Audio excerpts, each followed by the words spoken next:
Tema de hoje: nossa unidade vencerá. Isso é uma frase de uma canção, inclusive, que nós cantamos aqui, vez ou outra, na nossa comunidade. Quando a gente fala de unidade, o próprio nome da nossa igreja, ele é sugestivo. Porque na época que nós abrimos aqui, para fugir um pouco desse tradicionalismo de igreja, não que igreja seja errado, longe disso, igreja, esse nome eclésia, traduzido é ajuntamento, são pessoas. Mas comunidade, a própria palavra, se você tiver um pouquinho de entendimento, você vai entender. Comunidade. É preciso ter unidade.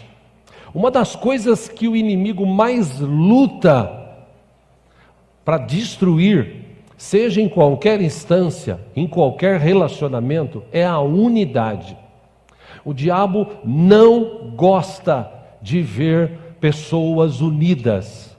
Ele luta, ele guerreia diariamente para destruir amizades, relacionamentos entre casais, pessoas, famílias, amigos. Ele luta, o desejo dele é que haja mesmo uma destruição, uma desunidade. E o interessante é que a palavra de Deus nos ensina que onde há unidade, Deus ordena a sua bênção. Onde existe unidade, Deus abençoa. E você vai entender isso nos textos que nós vamos ler hoje. Por exemplo, acompanhe aqui no telão, o primeiro texto clássico, conhecidíssimo da Bíblia, Salmo 133:1, diz assim: como é bom e agradável quando os irmãos convivem em união. Existem algumas pessoas que entendem errado e acham que é com união, mas não é com união, é com união, porque com união você acaba raspando, machucando o outro, é com união. Com bom e com suave, algumas versões dizem, outras como a nossa NVI, como é bom e agradável quando os irmãos convivem em união. Aí ele dá um exemplo, o salmista: é como óleo precioso sobre a cabeça, que desce pela barba, a barba de Arão, até a gola de suas vestes. É algo que vai enchendo. No versículo 3 e último ele diz assim: é como o orvalho do Hermon, quando desce sobre os montes de Sião. O que ele quis dizer citando Arão, o óleo derramado, o orvalho sobre o Hermon? Ali o Senhor concede a bênção para sempre. Deus tem prazer em abençoar. Mas se não houver unidade, vai ser difícil isso acontecer. Por que muita gente não vai para frente? Empresas não vão para frente, países não vão para frente, igrejas não vão para frente, relacionamentos não vão para frente. Por quê? Simplesmente pelo fato de não ter unidade. E é interessante, irmãos, se você puxar na história, alguns países, ultimamente, nesses últimos anos, nesse último século principalmente, passaram por muitas divisões. E por causa dessa divisão, dessa desunidade, eles foram assolados, as suas riquezas, economias foram assoladas. Por exemplo, o solo africano, não sei se você sabia, ele é muito rico. Existe uma riqueza no solo africano. Segundo até os estudiosos, os especialistas, o solo africano ele é bem parecido com o solo brasileiro. Tipo, tudo que planta dá. Mas existem tantas brigas nos países africanos, nas tribos, que é por isso que você vê que eles passam fome, eles vivem em estado, entende essa expressão, de miséria, eles não têm recursos, os governantes da maioria dos países da África são corruptos, infelizmente.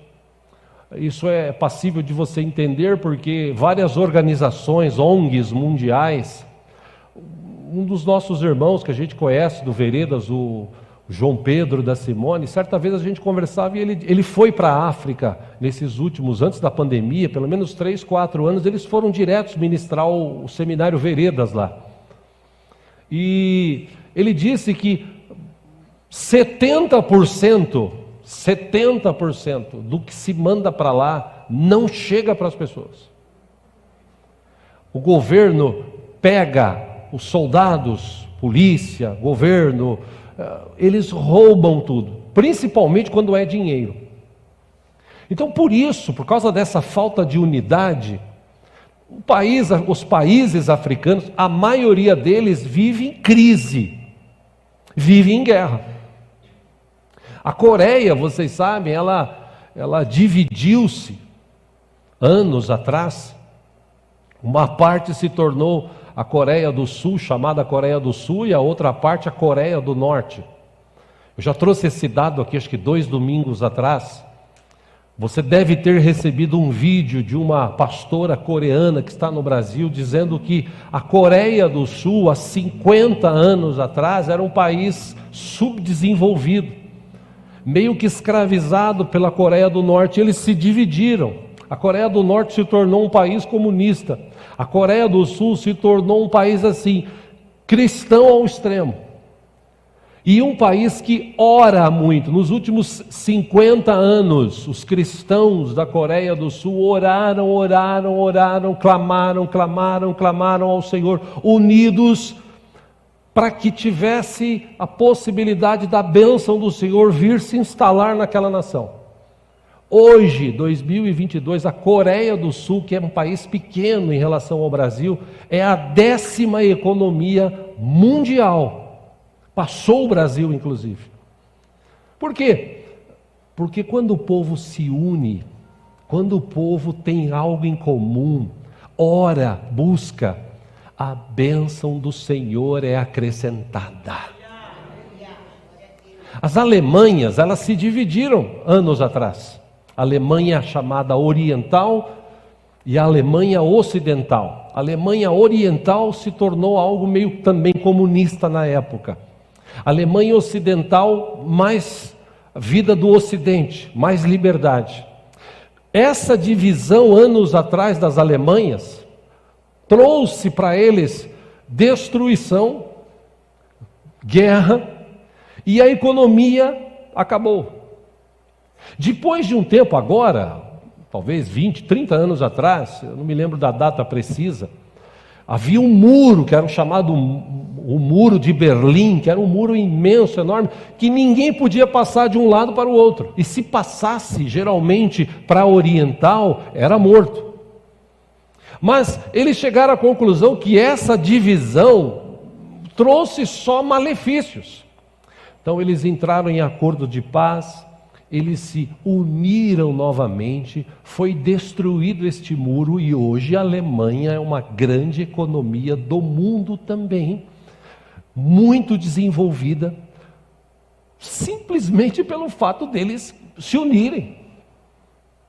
É incrível as histórias que a gente tem no mundo. É incrível, se você, no mundo árabe, a divisão que existe entre eles lá tem causado centenas de milhares de mortos. É incrível. E quando a gente fala de unidade, a Bíblia ela está recheada de textos pró e contra isso, ou que ensinam pró e contra isso. Um dos textos clássicos da Bíblia, esse texto ele mesmo que se explica. Eu quero ler com você o livro de Gênesis, no capítulo 11, só para citar esse texto. O que um povo unido pode realizar, se estiver unido. Gênesis capítulo 11, glória a Deus. Deus é bom. Gênesis 11, versículo 1, uma história, como eu disse, quem lê Bíblia sabe, é conhecida.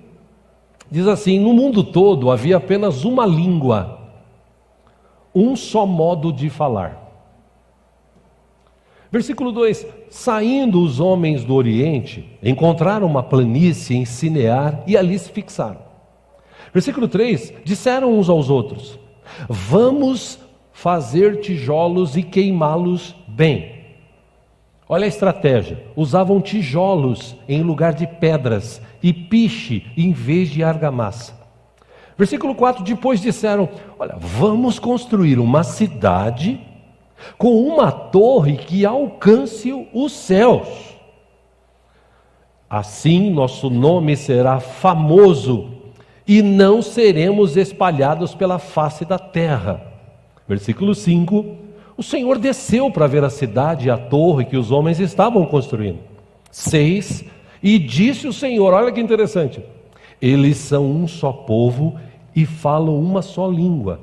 E começaram a construir isso. E em breve nada poderá impedir o que planejam fazer.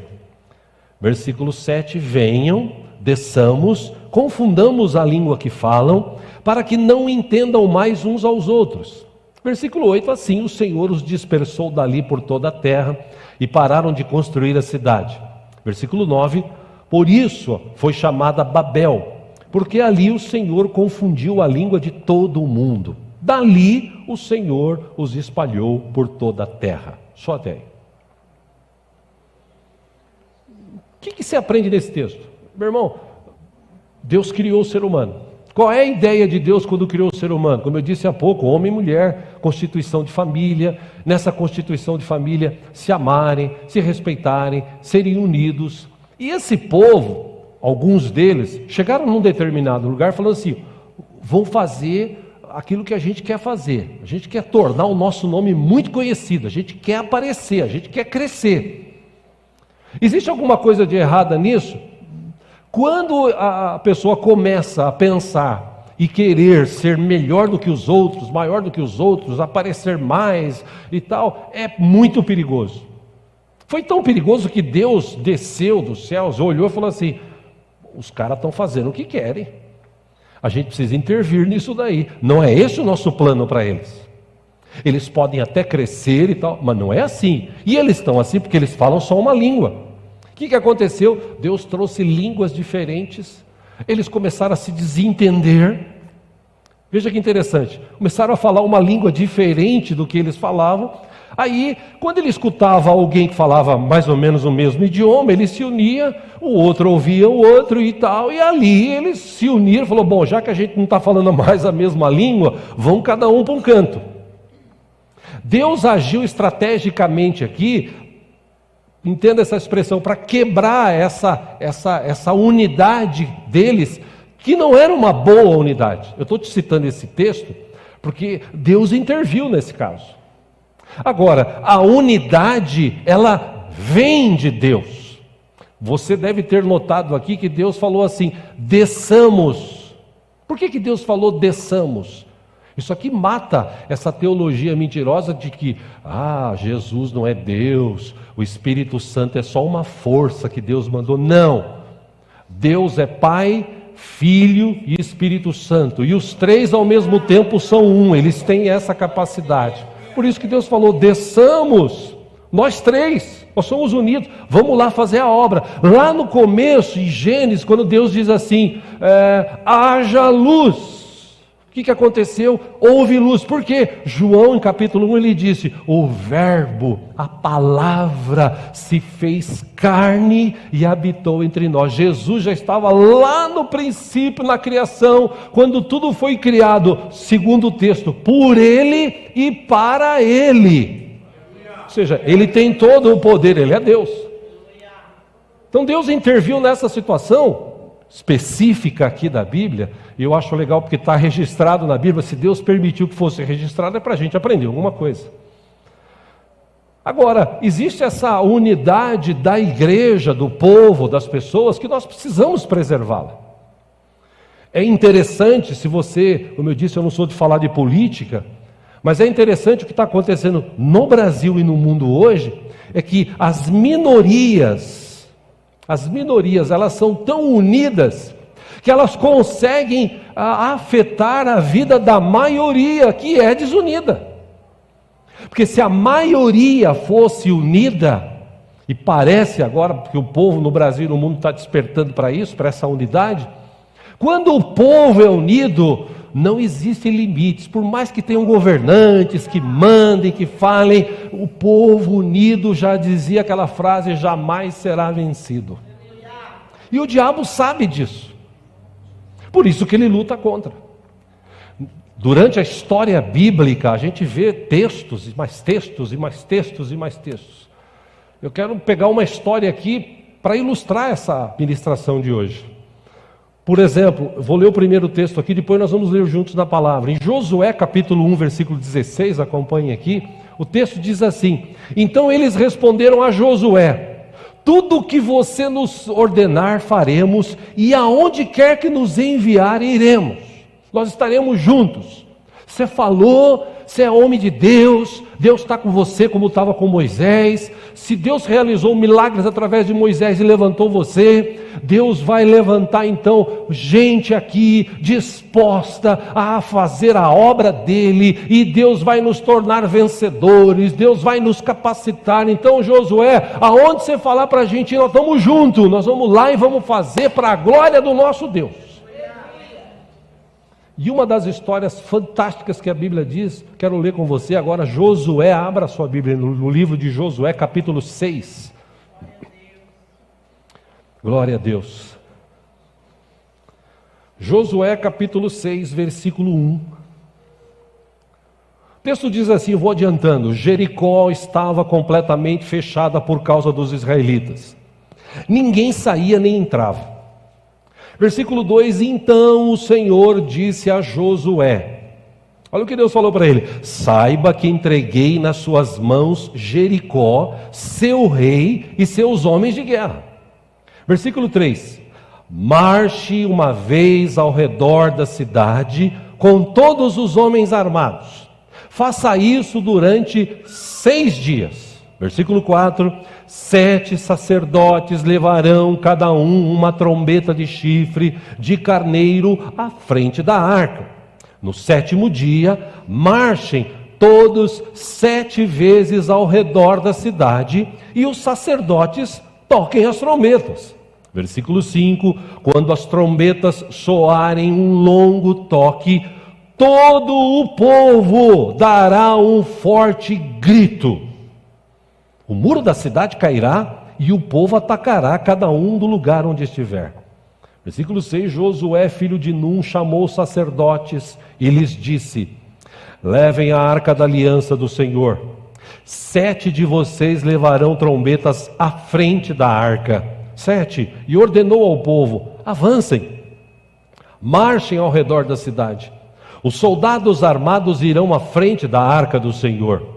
Versículo 8, quando Josué terminou de falar ao povo, os 7 sacerdotes que levavam as suas trombetas perante o Senhor saíram à frente, tocando as trombetas. Interessante aqui, pausa, que nenhum deles falou assim, para tocar, mas para quê? Para que tem que tocar, Josué? Não pode só carregar?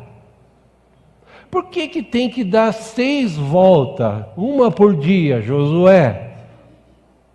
Você viu isso aqui escrito? Porque havia unidade. E onde havia unidade, onde existe unidade, existe respeito e obediência. E onde existe respeito e obediência, Deus age. Volte para o texto. E a arca da aliança do Senhor ia atrás deles. Versículo 9. Os soldados armados marchavam à frente dos sacerdotes que tocavam as trombetas, e o restante dos soldados seguia a arca. Durante todo este tempo tocavam-se as trombetas. Versículo 10, mas Josué tinha ordenado ao povo, olha interessante, não deem o braço de guerra, nem levantem ou não levantem a voz, não digam palavra alguma até o dia que eu lhes ordenar, então vocês gritarão. Versículo 11, assim se fez a arca do Senhor rodear a cidade, dando uma volta em torno dela. Então o povo voltou para o acampamento onde passou a noite. Versículo 12, Josué levantou-se na manhã seguinte e os sacerdotes levaram a arca do Senhor. 13, os 7 sacerdotes que levavam as trombetas iam adiante da arca do Senhor, tocando as trombetas. Os homens armados iam à frente deles, e o restante dos soldados seguia na arca do Senhor, enquanto as trombetas tocavam continuamente. Versículo 14, no segundo dia também rodearam a cidade uma vez, e voltaram ao acampamento, e durante 6 dias repetiram aquela ação. Versículo 15, no 7º dia, levantou-se ao romper da manhã, e marcharam da mesma maneira 7 vezes ao redor da cidade. Foi apenas nesse dia que rodearam a cidade 7 vezes. Versículo 16, na 7ª vez, quando os sacerdotes deram o toque da trombeta, ou de trombeta, Josué ordenou ao povo: gritem, o Senhor lhes entregou a cidade. 17, a cidade, com tudo que nela existe, será consagrada ao Senhor para a destruição. Somente a prostituta Raabe e todos os que estão com ela em sua casa serão poupados, pois ela escondeu os espiões que enviamos. Versículo 18, mas fiquem longe das coisas consagradas, não se apossem de nenhuma delas, para que não sejam destruídos. Do contrário, trarão destruição e desgraça ao acampamento de Israel. 19, toda a prata, todo o ouro e todos os utensílios de bronze e de ferro são sagrados e pertencem ao Senhor e deverão ser levados para o seu tesouro. Bom, versículo 20, último, quando soaram as trombetas, o povo gritou. Ao som das trombetas e do forte grito, o muro caiu. Cada um atacou do lugar onde estava e tomaram a cidade. Só até aí. Por quê? Porque tinha unidade. Tinha unidade, eles estavam juntos. Josué, que você falar, a gente faz. Vamos lá. Então, é o seguinte, Deus deu uma estratégia. A estratégia que Deus deu é a gente levar a arca na frente. Vai uns músicos, eles vão tocando a trombeta, tá? Os soldados vão atrás, a gente só vai dar uma volta, beleza? Beleza. 1, 2, 3, 4, 5, 6. No 7º dia, olha gente, por favor, vocês não falam nada, só na hora que eu ordenar, tá bom? O povo seguiu exatamente o que Deus tinha mandado, que Deus já tinha falado para Josué. Eu já dei para vocês a vitória já é de vocês, basta vocês seguir esse passo. E o povo seguiu, e quando tocou as trombetas e eles gritaram, aquele muro de mais de 12 metros de altura e pelo menos 6 de largura, uns falam 4, outros falam 6, porque passavam carruagens em cima dos guardas, indo e voltando. Aqueles muros intransponíveis vieram abaixo, porque onde existe unidade, Deus opera maravilhas. Irmãos, isso é tão fantástico, que, como eu disse, o diabo luta tanto contra essa unidade, que você deve conhecer aquela palavra divisão. A palavra divisão, a própria palavra, ela diz o seguinte: 2 visões, divisão. 2 visões. Quando existe divisão, quando existe aquele negócio de contestar, aí eu não estou falando, pô pastor, eu vou ser obrigado a tudo. Não, eu não estou falando isso, eu estou falando para você entender que onde tem unidade, Deus está agindo, Deus age. Tá? Então, essa questão da divisão, essa dupla visão, ela afeta pessoas, ela afeta cidades, governos, relacionamentos, casamentos, amizades, ela afeta sociedades. Quando existe divisão, 2 visões, um pensa de um jeito, outro pensa do outro, o inimigo entra. Ah pastor, mas eu não posso pensar diferente. Se eu penso diferente da minha esposa, ela pensa diferente de mim. Todavia, a gente chega num consenso para que haja unidade e o nosso relacionamento vá para frente. Isso é fato. Senão a bênção de Deus não estaria na nossa vida. Jesus falou sobre isso. Acompanhe aqui Mateus capítulo 12, 25. Os fariseus, que a gente estudou quinta-feira aqui, aqueles caras que viviam de longe, né, vendo, julgando, analisando, tipo, o que Jesus está fazendo? Será que é verdade o que ele fala? Estudamos sobre Nicodemos, que foi um dos que chegou lá e recebeu Jesus depois.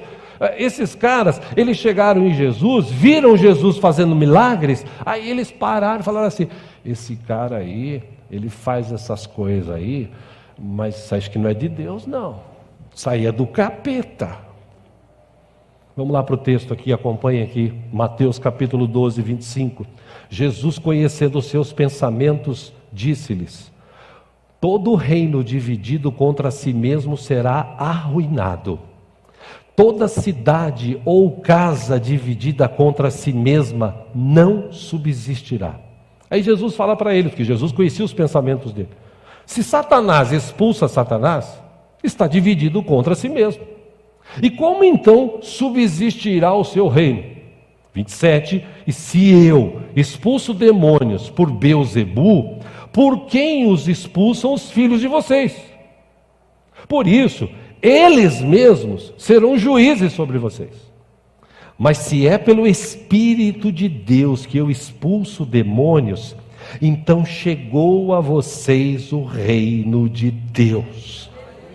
Aí Jesus fala no 29, ou como alguém pode entrar na casa do homem forte e levar dali seus bens, sem antes amarrá-lo? Só então poderá roubar a casa dele. 30, e último desse que quero ler, Jesus disse: aquele que não está comigo está contra mim.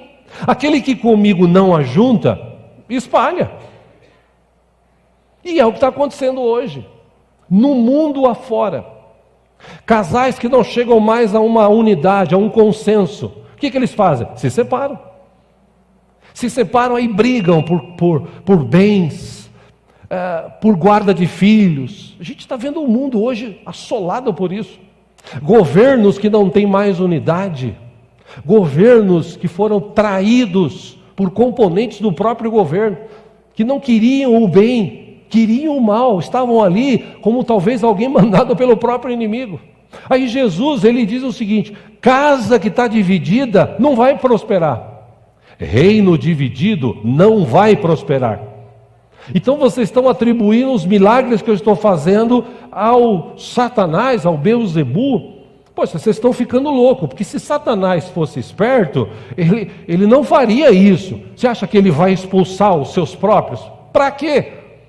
Agora, se eu expulso o que eu estou fazendo, se eu estou expulsando, se eu estou pregando, se eu estou trazendo libertação, paz, se isso veio por Deus, então o reino dele está chegando a vocês.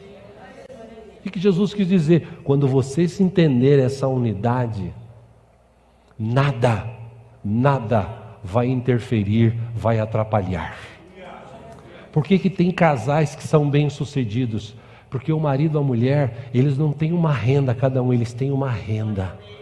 Eles juntam o dinheiro e pagam as contas. Ah, mas eu ganho mais do que a minha mulher. Hoje está até o contrário, né? Tem mulher que ganha mais que o marido. Ontem até, eu estava conversando com um pastor amigo, e ele disse assim: você sabe que eu tenho um caso, rapaz, que é até meio que familiar, né? E o cara acostumou a ficar em casa, dono de casa. Que a mulher é bem sucedida, ganha bem, e o cara se acostumou.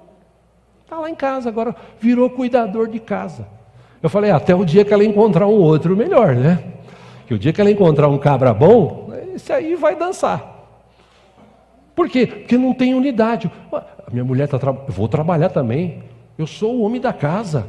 Mesmo que eu ganhe menos, a gente junta o dinheiro, nós vamos trabalhar, vamos comprar, vamos sustentar os nossos filhos, vamos para frente. Unidade, Deus abençoa, Deus prospera. Empresa dividida acaba. Time de futebol dividido. Quantos times de futebol foram para a segunda divisão? Porque havia divisão entre os jogadores. Você tem várias histórias.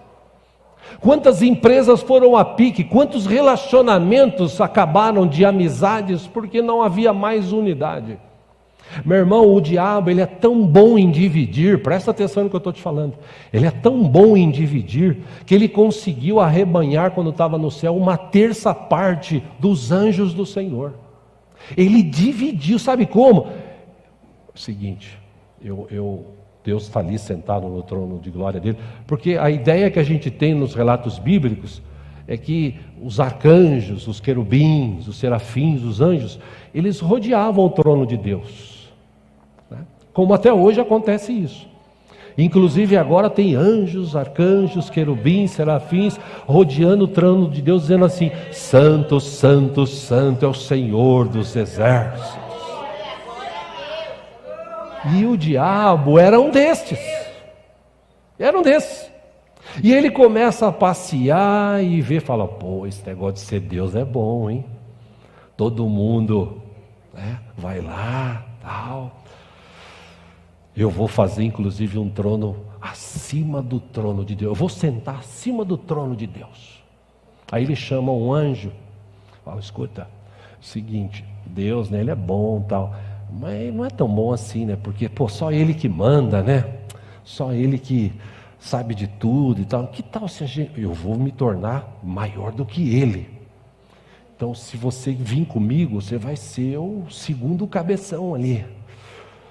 Aí chama um arcanjo: oh, escuta, eu já arrumei 2, 3. Eu vou ser o cara daqui para frente.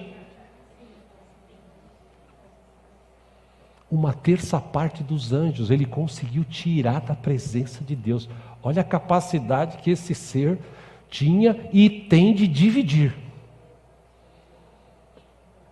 No mundo árabe até hoje tem guerra, destruição, porque essa briga aí, entenda essa expressão eterna que parece que não acaba nunca, entre judeus, muçulmanos, esse mundo árabe, judeu, nada mais é do que uma briga de 2 irmãos, ou familiares de 2 irmãos.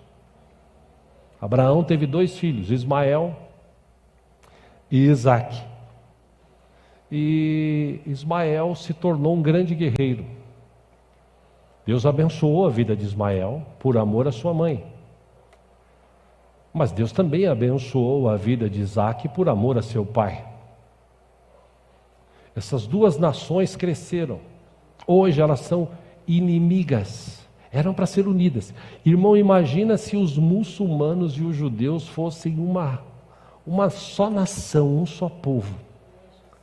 Os maiores, as pessoas mais inteligentes, as pessoas mais famosas que existem no mundo são israelenses, são judeus. A maioria das pessoas que ganhou o prêmio desse Nobel de paz, de ciência, de tecnologia, foram judeus. Pode puxar na história. Se eles fossem unidos, meu irmão, minha irmã, esse mundo aqui ia ser diferente, até talvez, me permita essa expressão, é que eu sou bem otimista, né? Melhor. Mas não existe aquela guerra.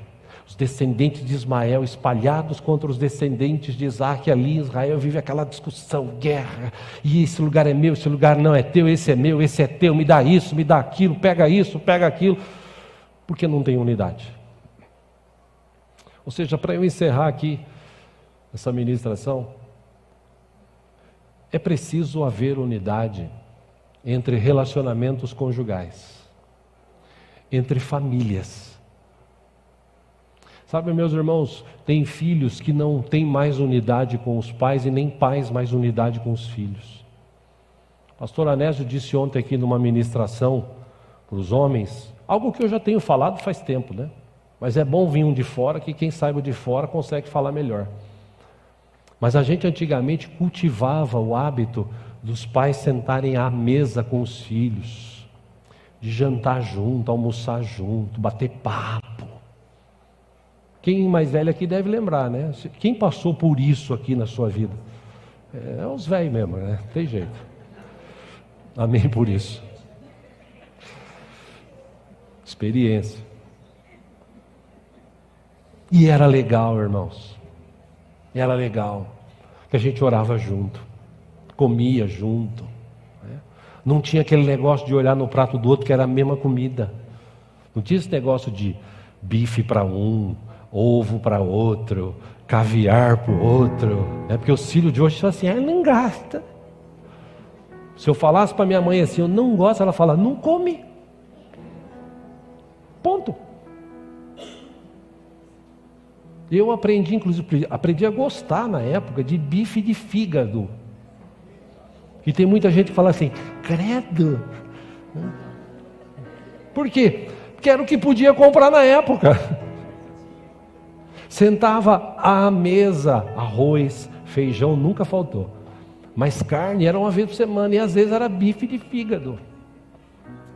Hoje, graças a Deus, se você quiser comer um frango, você vai na padaria e compra o frango assado. Aí, ó, tem gente que gosta. Igual ontem, maior churrasco aqui, irmãos, para os homens, e os caras comendo arroz, pão, vinagrete. Eu vim aqui para comer churrasco, arroz, pão, vinagrete eu tenho em casa, pô. Tá de brincadeira comigo? Enfim. Mas a gente sentava e olhava no prato do... Era a mesma comida. E se falasse, como eu disse, não gosto, então deixa aí, filho, não come, problema seu. Mas havia uma unidade, e Deus nunca deixava faltar nada. Que a gente orava juntos, abençoávamos juntos os alimentos. A gente era pobre, mas era limpinho. Era unidos. E ai de nós se nós não fôssemos unidos. Meu pai era um cara assim como Pedro. Bobeou, né? Era uma benção. Que Deus o tenha. Mas a gente era unidos. Nós éramos unidos. E quando existe unidade, Deus abençoa. Guarde isso no teu coração. Em Romanos 16, 17, Paulo, escrevendo à igreja de Roma, ele aconselhou dizendo o seguinte: irmãos, recomendo-lhes que tomem cuidado com aqueles que causam divisões e colocam obstáculos ao ensino que vocês têm recebido. Qual é o conselho do Paulo? Afaste-se deles. Esses caras que entram nas igrejas para dividir, se afasta deles. Pois essas pessoas não estão servindo a Cristo nosso Senhor, mas a seus próprios apetites. Mediante palavras suaves e bajulação, enganam o coração dos ingênuos. Tipo o que o diabo fez com os anjos. Tem gente que vem para a igreja, ele vem para dividir. Parece que o diabo manda. Deus me perdoe usar essa expressão, mas ele vem para dividir. Ele vem para questionar. Ele vem para falar. Por que tal? Porque se fosse eu, mas não é você. Não, mas se fosse, mas não é. Deus já levantou alguém para cuidar desse lugar. Deus fala, Deus revela. Então, é você. Você quer ver a bênção de Deus na tua família, na igreja? Se una. E quando a gente fala de unidade, o que a gente faz? Nós somos diferentes. Sim ou não? Eu sou alto, bonito, fino, um lorde. E existem pessoas que são normais, e a gente entende, mas a gente se... Brincadeira, irmãos. Mas a gente está junto. Qual é o objetivo nosso? Aparecer? Não. O objetivo nosso é ganhar almas. É por isso que a gente ora uns pelos outros aqui no momento da oração. E quando a igreja ora unida, como foi hoje, né? A igreja orou unida aqui, Senhor cura, Senhor liberta. Nós temos recebido testemunhos e mais testemunhos de pessoas que têm sido alcançadas, libertas, transformadas pelo nome de Jesus. Que quando a igreja está unida, quando o povo está unido, Deus age. Paulo, escrevendo à igreja de Corinto, 1 Coríntios capítulo 1, versículo 10, ele diz: irmãos, em nome do nosso Senhor Jesus Cristo, suplico a todos vocês que concordem uns com os outros no que falam, para que não haja divisões entre vocês. Antes, que todos estejam unidos num só pensamento e num só parecer. Aí ele escreve para a igreja de Corinto dizendo o seguinte, versículo 11: meus irmãos, eu fui informado por alguns da casa de Cloe de que há divisões entre vocês. 12, com isso eu quero dizer que alguns de vocês afirmam: eu sou de Paulo, eu sou de Apolo, eu sou de Pedro, ou ainda eu sou de Cristo. Aí ele dá um exemplo e fala assim: acaso Cristo está dividido? Foi Paulo crucificado em favor de vocês? Foram batizados, ou foram vocês batizados em nome de Paulo? 14, eu dou graças a Deus por não ter batizado nenhum de vocês, exceto Crispo e Gaio. Versículo 15, de modo que ninguém pode dizer que foi batizado em meu nome. 16, eu batizei também os da casa de Estéfanas. Além destes, não me lembro se batizei alguém mais. 17, pois Cristo não me enviou para batizar, mas para pregar o Evangelho, não porém com palavras de sabedoria humana, para que a cruz de Cristo não seja esvaziada. Se você olhar o texto da Bíblia, o próprio apóstolo Paulo, ele teve uma treta no momento do ministério dele. Aliás, teve um momento que ele viu Pedro, chegou um momento da vida dele, quando ele teve aquela revelação de animal imundo, de pregar para todo mundo, porque Deus ama todos, Deus quer que todos sejam salvos, não só os judeus, mas os outros também que não são judeus, e ele tem aquela visão, aí ele vai na casa daquele homem, e ele ora, e a família inteira se converte, é cheia do Espírito Santo, aí ele cai em si, ele fala, caramba, Deus realmente quer alcançar todo mundo. Só que Pedro, apesar disso, ele chegava diante dos judeus, e tinha um jeito de ser, de tratar, e diante dos outros, ele tinha um outro jeito de ser e de tratar. Um dia Paulo viu isso e chamou a atenção de Pedro, falou, Pedro, você não pode ser assim, filho. Aqui agora não tem mais judeu, o que não é judeu, grego, livre, escravo. Agora nós somos todos um só, unidos numa só fé, num só amor, num só batismo, num só Espírito. Agora a gente serve um só Deus que é Senhor e Pai de todos. E Pedro entendeu, falou, realmente você tem razão.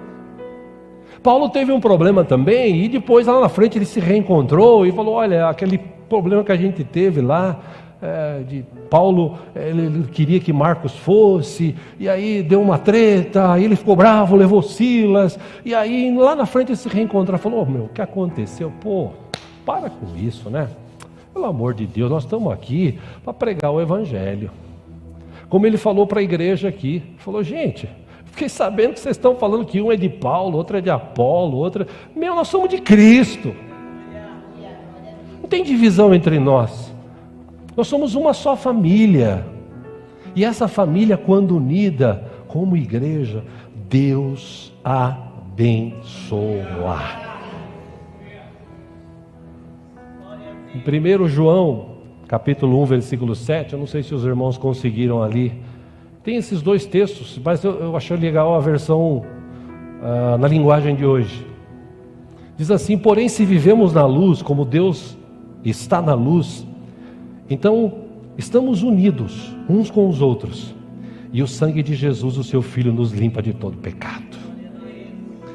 Na versão NVI, 1 João 1,7, se porém andamos na luz como Ele está na luz, temos comunhão uns com os outros, e o sangue de Jesus, seu Filho, nos purifica de todo pecado. Comunhão é koinonia, comunhão é participar de algo indizível, ou seja, indivisível, perdão. Nós participamos de uma obra, essa obra é de Deus, ela não é minha, ela é de Deus. E creia, meu irmão, guarda no teu coração, o diabo vai querer tirar você dessa igreja. O diabo vai querer semear no teu coração assim, olha, essa igreja, ela não é muito boa, e realmente a nossa igreja também tem defeito, irmãos. A igreja perfeita só nos céus. Aqui a gente tem defeitos, a gente passa por dificuldades.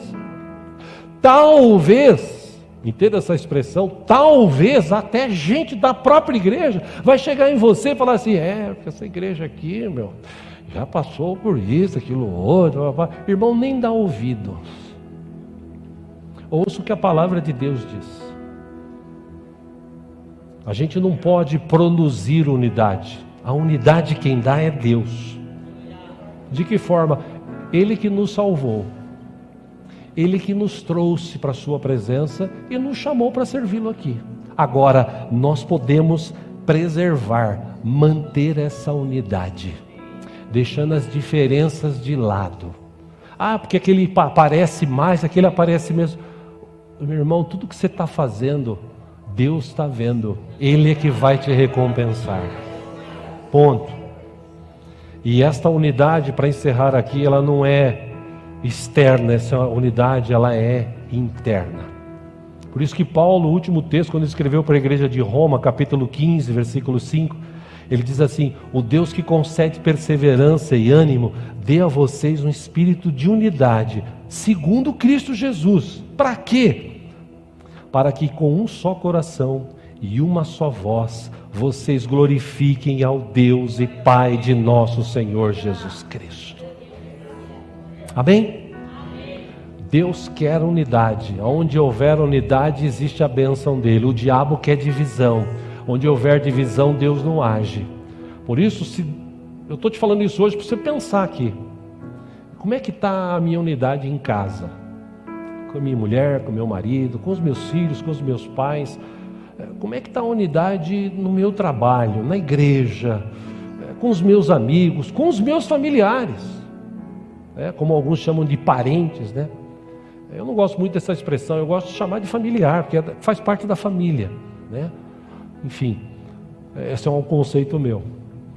Mas como é que está o meu relacionamento com ele? A gente é unidos? Quando a gente se reúne no final do ano, no Natal, está chegando aí, como é que é lá o encontro do Natal? Você viu aquela fulana, piriguete, aquela ali, a prima nossa, aquilo ali, tem uma tranqueira. Ainda bem que aqui ninguém tem isso, né? Só nas outras famílias, né? Chegar no final do ano, vamos nos unir para quê? Para comer legal, para dar risada, para orar juntos. Graças a Deus, graças a Deus. Nesses últimos 3 anos aí, que a gente se reuniu, família, né? Eu com os meus irmãos, ou eu com os meus cunhados. O único que não era cristão se converteu com a esposa. E agora a gente, quando se une, a gente ora, a gente abençoa os alimentos, ora uns pelos outros. Fiquei até feliz, né? Porque hoje uma dessas cunhadas, ela postou lá no grupo nosso: eu estou enfermidade, acontecendo isso. E ele foi o primeiro que colocou: nós vamos orar por você. Que legal! Isso é unidade. E aonde tem unidade, Deus age. Amém? Vamos orar? Vamos ficar em pé juntos?